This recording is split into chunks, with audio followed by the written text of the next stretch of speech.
Hi, I'm Diego with the VITA North America repair team, here today to talk to you about the replacement procedure for the heating elements in the VITA sintering furnaces. Now, after years of service, you may notice that you're having some signs of wear on your VITA heating elements, and this can be outward signs of wear or just perhaps a loss in temperature.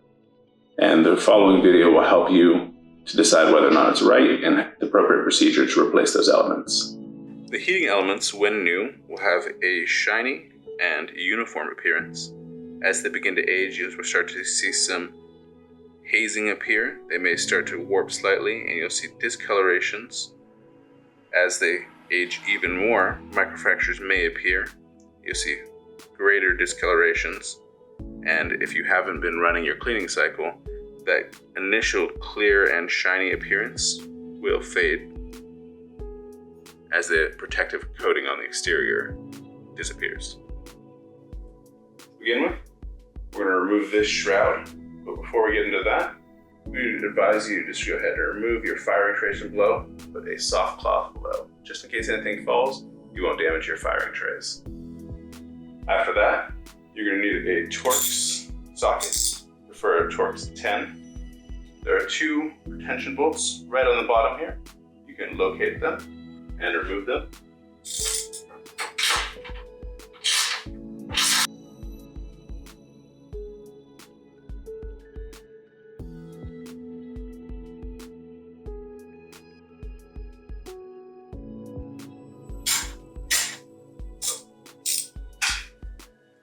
After you remove those two, you'll need a 2.5 millimeter Allen. You're going to locate the two holes on the top where your ventilation is for your shroud. This can go right in here, and you'll find a recessed bolt holding this on. Just go ahead and give that a full 360-degree turn for both sides. You don't need to remove the bolt that's inside there completely, just to loosen it up. Then the shroud will pivot back. You can remove that and you have access to your heating elements. Once you've removed your shroud, you can see the circuit of your heating elements going around and back into your furnace. To change these heating elements, we'll begin by loosening the electrical connectors on top here. You're going to need a 3 millimeter Allen on one side and a 7 millimeter wrench on the nut on the opposite side. You can just loosen those. You don't need to remove them entirely. This will just become loose and you can wiggle it up and off. You need to do the same on both sides. So that can go in there.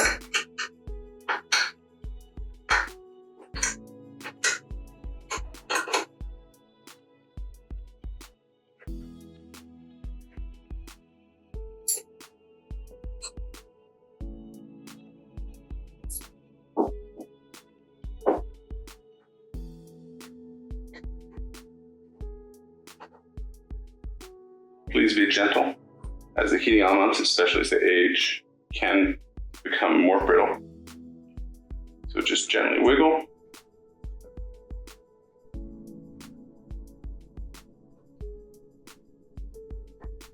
And remove the electrical connectors for both sides. Next, we have the heating element that's held in place by these clamps. Before we begin any further, we're going to go ahead and just grab ourselves a little clip and put it on there. Secures it against it falling down as you loosen it. Then I like to take the same size as before. That's going to be a 3 millimeter Allen wrench. I've modified this one to a slightly shorter reach. I'm going to reach in here, and there's an Allen head bolt right there. And then you can take your 7 millimeter on the other side and gently loosen.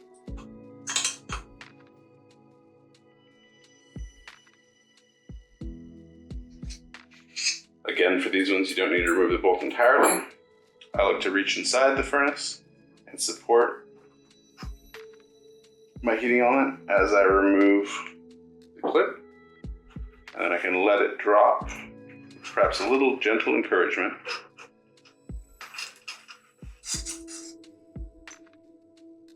until the entire element is removed. Again, be very gentle with these. Lay it down somewhere safe and even. Installation is the reverse process. When we come to install it, gently come with the two legs first.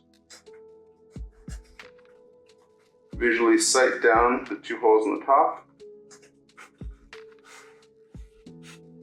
and gently push it up.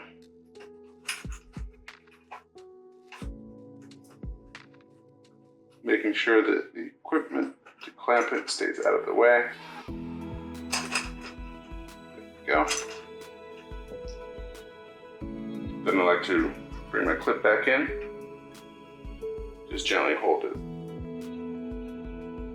As part of your instructions for installation, it notes there has to be a minimum height. And that minimum height is 5.5 centimeters from the base. What you use to measure from this base isn't as important as consistently getting the 5.5. So if we come over here, I can just measure across and verify my height.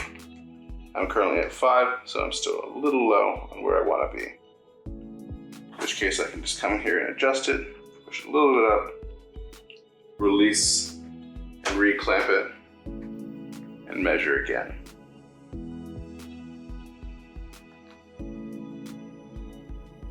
Getting a little closer still.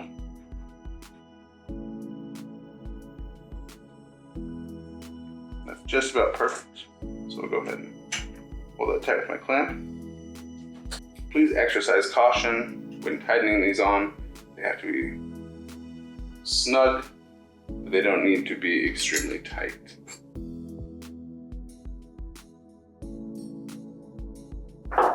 Now that I've tightened it, I can come back in and remeasure. Just about where I need to be, 5.5 centimeters. I can gently place my heating elements back on,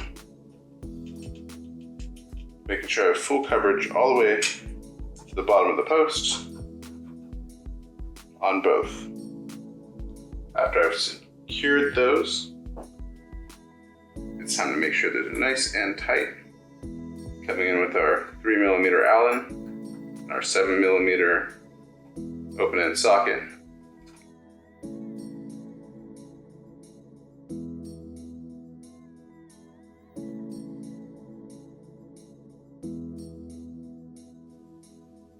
There we go, successful reinstallation.